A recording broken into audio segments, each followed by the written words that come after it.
The terror attacks of September 11th meant an immediate change in air travel, but enhanced security measures evolved over time. Unfortunately, there's continued to have events that happen. You had the underwear bomber, which changed the way we looked at people screening, and all of a sudden body scanners became the norm. You had the shoe bomber. So there's all these events that took place, and so there's a lot of a reactive approach to it.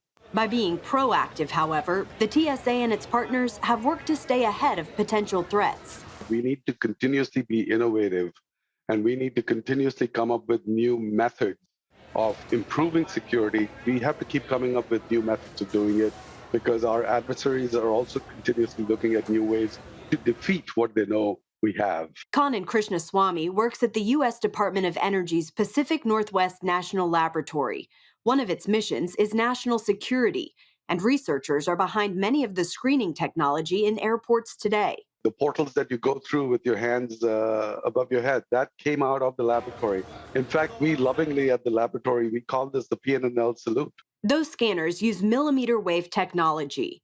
That technology, the basic technology and the basic invention came out in the 1990s. We've had that system or that technology available since the 1990s. Now, there was no real need for commercial deployment or deployment in the airports because airport security at that time was very different. The initial technology was actually marketed to be used in apparel fitting. You stand in the portals, get yourself measured so that you have exact body measurements that can be transferred to somebody that's making clothes, and they can fit clothes for you accurately. Then 9/11 catapulted millimeter wave technology to the forefront of national security.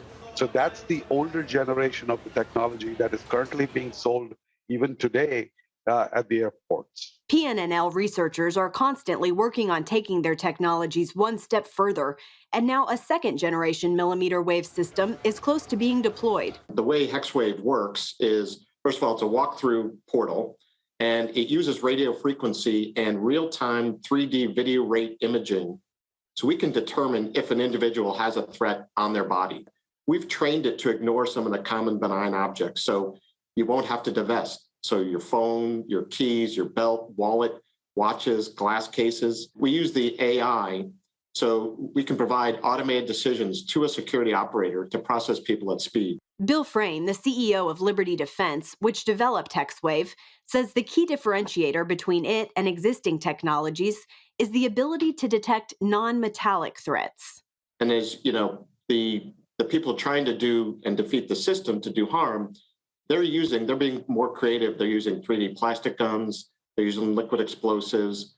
They know that some of these metallic detection systems out there can't detect that. Liberty has also licensed a shoe scanning technology from PNNL that can be used inside the Hexwave or existing body scanners. Imagine if you didn't have to take your shoes off at the airport. Talk about, passenger experience. That's probably top of the list when we talk to people who are going through the airports. While this scanning tech is a few years away, the Hexwave system will soon be deployed to screen aviation workers who access secure areas of airports. After that, the goal is for it to be used at all security checkpoints, allowing travelers to pass through without breaking stride. The goal is high level of security and detection capability, but make it so that there's a low false alarm rate so you continue to process the passengers and make it a good experience.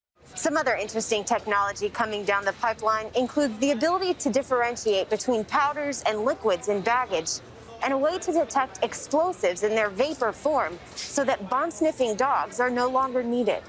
Caitlin Burke, CBN News, Reagan National Airport.